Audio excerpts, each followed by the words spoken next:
Excelentísimo embajador Nasser Abdulaziz Al Nasser, presidente del 66º periodo de sesiones de esta Asamblea General. Excelentísimos representantes del Secretario General de Naciones Unidas, Ban Ki-moon, señoras y señores jefes de Estado y de Gobierno, señoras y señores. Es un honor para mí el participar en esta Asamblea General de Naciones Unidas. Sé que hemos escuchado discursos muy importantes y que han captado debidamente la atención de la Asamblea, pero quiero a la vez, desde esta más alta tribuna de la comunidad mundial, exponer el punto de vista de México, un país que ha contribuido activamente como uno de los fundadores de Naciones Unidas para que esta organización asuma de una buena vez el papel que le corresponde en favor de la paz, de la justicia, de la seguridad, de la equidad y el desarrollo sustentable entre las naciones.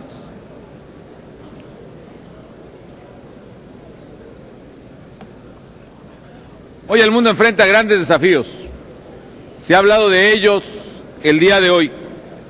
Hemos hablado de terrorismo, de guerra, de paz, de cambio climático, de pobreza.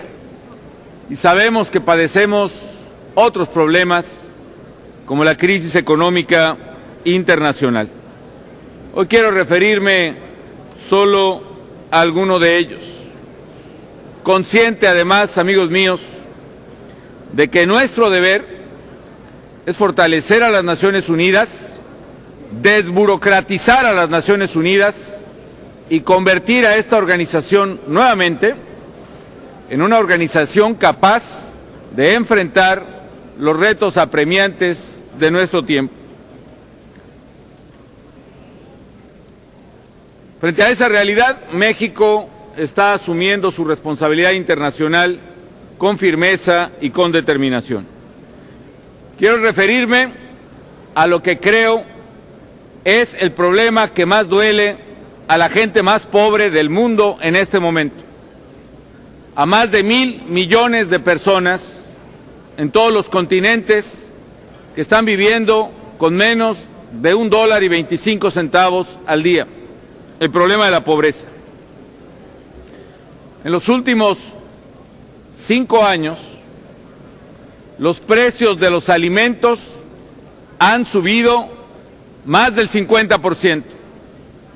En los últimos 12 meses han subido 26% en promedio. Esto significa que las familias más pobres, que destinan la mayoría de su ingreso a la alimentación, han visto su vida sumergirse aún más en la pobreza. Por eso ha aumentado la pobreza en el mundo. Por eso también vemos nuevamente la hambruna en el Cuerno de África y en varias naciones de ese continente, de Asia, de América Latina.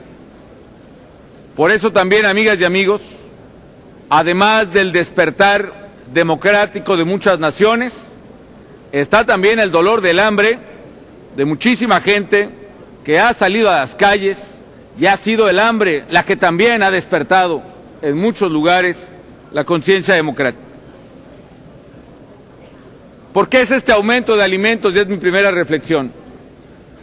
Parte es porque países en desarrollo han tenido un gran crecimiento y qué bueno. China, India y muchos otros registran tasas tales que les permite a su gente tener más acceso a la alimentación. Y ahí no queda más que dar la tecnología necesaria para aumentar nuestra capacidad de producir alimentos. Otro factor ha sido la sequía y el cambio climático. No hemos aprendido que el cambio climático representa una seria amenaza para toda la humanidad y en particular está atrás de la sequía que ha causado precisamente un freno en la producción alimentaria de los últimos años. Pero en tercer lugar, amigas y amigos, está la especulación financiera y de los mercados. Miren este dato. En 1987, los agentes financieros, las empresas financieras, únicamente compraban el 7% de los alimentos en el mercado mundial. Hoy, las ventas de maíz y de trigo en el mundo son en más del 30% para empresas financieras. ¿Para qué quieren maíz y trigo? ¿Para comerciarlo en distintos mercados? ¿Para distribuirlo en distintas regiones? Por supuesto que no. Las empresas comerciales y las empresas distribuidoras compran el 70% del maíz y del trigo, pero el 30% restante lo compran firmas financieras con un propósito específico: la especulación. Y podemos ver cómo se compran y se venden derechos sobre alimentos con el único propósito de ver subir su precio en los mercados, mientras millones de niños mueren de hambre en diversos continentes. Soy alguien que cree en el mercado y en la libertad económica, que cree en la empresa, pero también que sabe que es hora de poner límites a mercados irrefrenables que también están atrás de la hambruna mundial. El segundo reto que quiero referirme es el narcotráfico y el crimen organizado internacional. A todos sorprende los decenas o los cientos o los miles de muertos que genera un régimen autoritario y represor. Y por supuesto que nosotros también lo repudiamos. Pero hoy debemos tener conciencia, amigas y amigos, que el crimen organizado hoy en día está matando más gente y más jóvenes que todos los regímenes dictatoriales juntos en este momento. Que hoy miles de personas, decenas de miles ya en nuestra América Latina, particularmente entre México y los Andes, están muriendo a causa de los criminales. Y saludo con afecto y respeto a mis colegas presidentes aquí presentes de Centroamérica y de América Latina. Hoy, amigas y amigos, el mundo enfrenta el reto de criminales sin escrúpulos que no respetan fronteras y que lastiman con severidad a ciudadanos de muchas naciones. El poder de la delincuencia es más fuerte que muchos gobiernos, no ciertamente del nuestro, pero deriva de dos factores fundamentales: las rentas exorbitantes derivadas del tráfico de drogas por una parte, y el acceso ilimitado ya a la compra de armas de alto poder. Respecto de las armas, amigas y amigos, ¿cuál es la razón por las cuales los criminales pueden tener acceso irrestricto a AK-47, a R-15, a granadas, a lanzamisiles?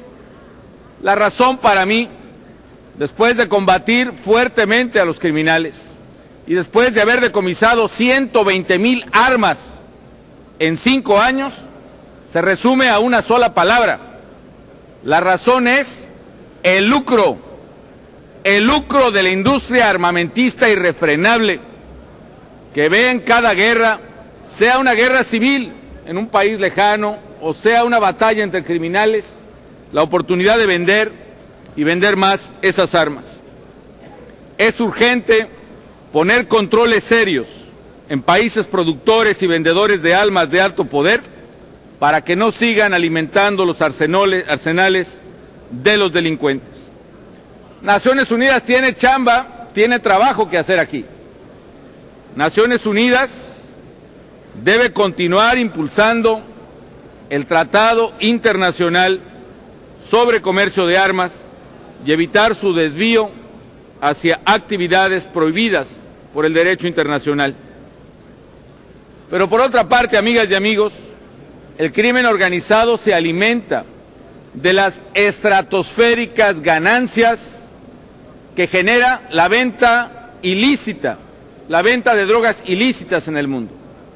Desgraciadamente, la demanda de drogas sigue creciendo en esos mercados. Y hay que afirmarlo, mientras sigan existiendo consumidores de droga dispuestos a pagar decenas de miles de millones de dólares por sus adicciones o preferencias, este financiamiento a la actividad criminal seguirá teniendo ahí su principal fuente. México está haciendo su parte, está combatiendo al crimen en todas sus manifestaciones con energía, pero es necesario, ahora más que nunca, que países consumidores de droga realicen acciones efectivas para disminuir radicalmente su demanda. Y me van a decir, amigos, que eso no es posible, que la demanda de drogas sigue en crecimiento, como efectivamente sigue en crecimiento aquí en Estados Unidos, donde casi el 30% de los muchachos consumen drogas, o en otras partes del mundo. ¿Y cuál es la solución? Honestamente digo que si no pueden reducir su demanda de drogas, o si no quieren reducirla, o si se han resignado a que ese consumo siga creciendo, estos países consumidores están obligados, moralmente obligados, a reducir las enormes ganancias económicas que obtienen los criminales de ese mercado negro. La mejor manera es reducir la demanda, pero si no la reducen, reduzcan la renta económica.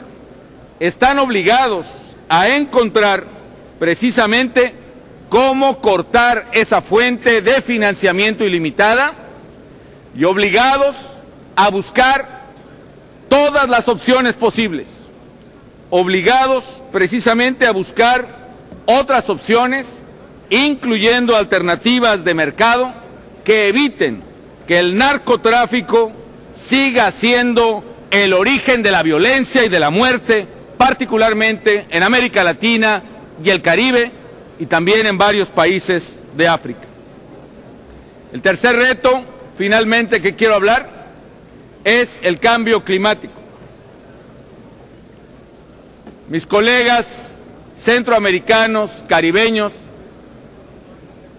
y un servidor vivimos cada año a la espera de huracanes cada vez más violentos que destruyen las viviendas de los pobres y ciegan muchas vidas en nuestros países. La paradoja es que uno de esos huracanes tropicales destinados al Caribe nuestro vino a parar justo aquí a las calles de Manhattan hace algunas semanas. Y todavía hay quien se sorprende de huracanes en Nueva York, o de sequías sin precedentes en Texas, o de inundaciones sin precedentes en Pakistán, o en México, o en Colombia, o en Guatemala. Pero aún con eso no acepta la realidad del cambio climático. Aquí debo decir con orgullo, amigos, de que hemos avanzado y que México ha puesto su grano de arena en la solución de este problema. Organizamos para las Naciones Unidas la Conferencia de las Partes, la COP16 en Cancún. Y ahí alcanzamos importantes acuerdos. Por ejemplo, es la primera vez que los países nos ponemos de acuerdo en el marco de un instrumento vinculante de Naciones Unidas para establecer un límite global al incremento de la temperatura del planeta. No más de 2 grados centígrados de incremento en su punto culminante este siglo. Y acordamos crear el Fondo Verde para apoyar a los países en desarrollo en sus acciones de mitigación y adaptación.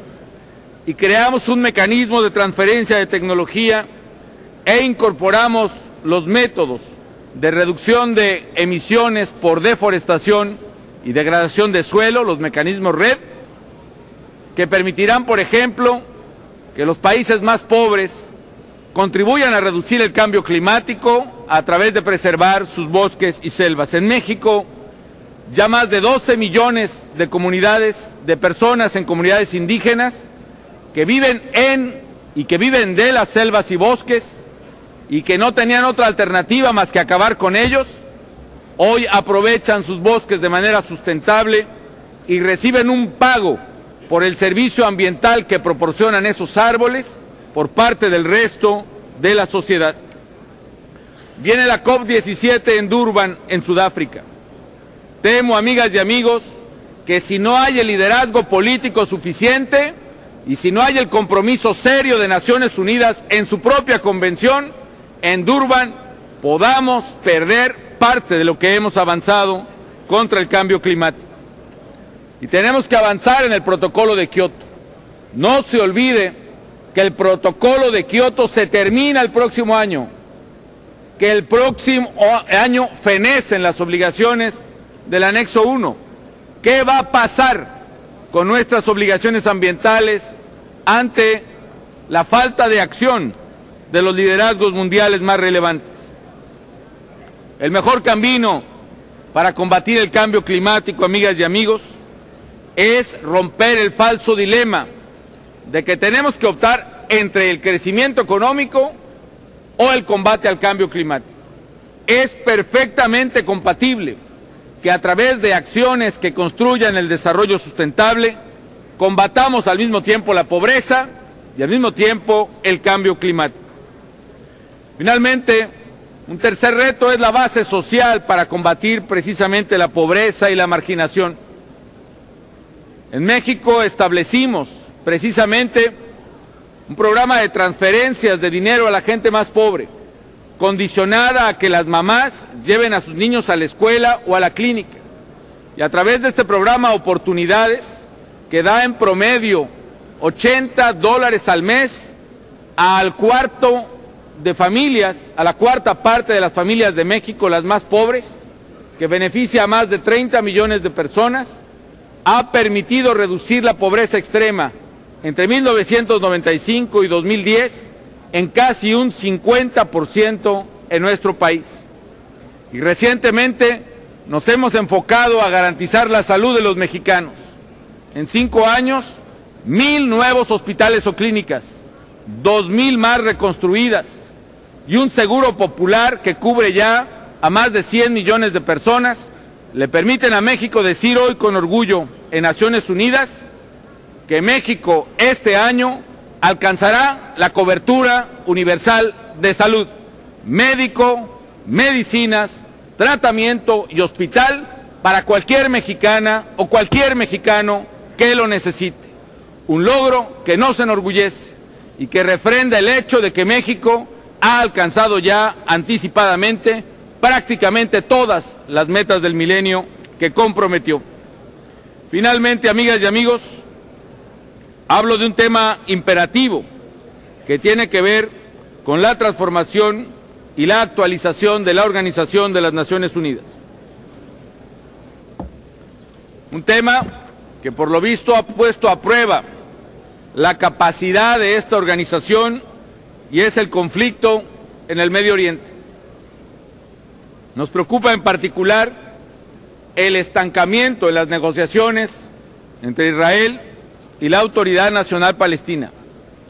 La ONU tiene la responsabilidad de contribuir constructivamente a resolver de manera pacífica ese conflicto. Una resolución que posibilite la existencia de 2 estados, que reafirme el reconocimiento al derecho de existencia de Israel y que haga realidad el establecimiento de un Estado palestino, siempre y cuando ello sea el resultado de una solución viable, verdadera, negociada, donde el papel de la mediación legítima y equilibrada es fundamental. Una solución que sea políticamente viable y que Israel y Palestina puedan convivir verdaderamente en paz y que las nuevas generaciones de israelitas y palestinos puedan verdaderamente conocer lo que es la sincera convivencia sin odio ni violencia.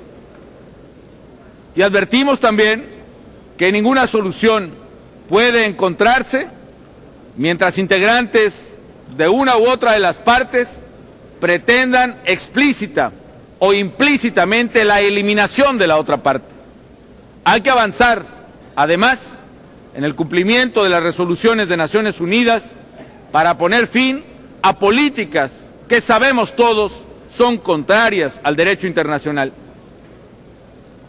Es imperativo, además, avanzar juntos en la transformación y actualización de esta Organización de las Naciones Unidas. Qué bueno que se está renovando el edificio de la ONU. Es hora de reformar también la esencia de la Organización de las Naciones Unidas. La ONU no puede faltar a su compromiso con la historia y con la humanidad. Es tiempo que todos los Estados miembros pongamos la parte que corresponde para darle a la organización la fortaleza y la viabilidad que requiere y de la que carece. En muchas ocasiones, la ONU se ha visto, por ejemplo, paralizada por la tiranía del consenso, que otorga a una minoría el poder de oponerse a la gran mayoría. El consenso debe dejar de entenderse como el poder de veto de los empecinados y debe más bien comprenderse como la posibilidad de construir soluciones comunes y verdaderamente legítimas que permitan avanzar en el reflejo de las soluciones que buscamos de la mayoría. Preservar la vigencia de la ONU conlleva también necesariamente una reforma de su Consejo de Seguridad. Sus reglas no han sido revisadas en más de 40 años. México aspira a una reforma integral que mejore la representación de todos sus integrantes, pero que al mismo tiempo preserve la capacidad de acción del Consejo y promueva la rendición de cuentas de sus miembros. No podemos permitir que el máximo órgano supranacional se convierta en el centro de toma de decisiones de solo unos cuantos. México reafirma su confianza en las Naciones Unidas como un foro que representa la diversidad y la pluralidad de los seres humanos y reitera que seguirá México siendo un aliado estratégico de la organización en la lucha por la paz, en el combate al hambre, en la lucha por la seguridad y por el progreso de todos los pueblos. Muchas gracias por su atención.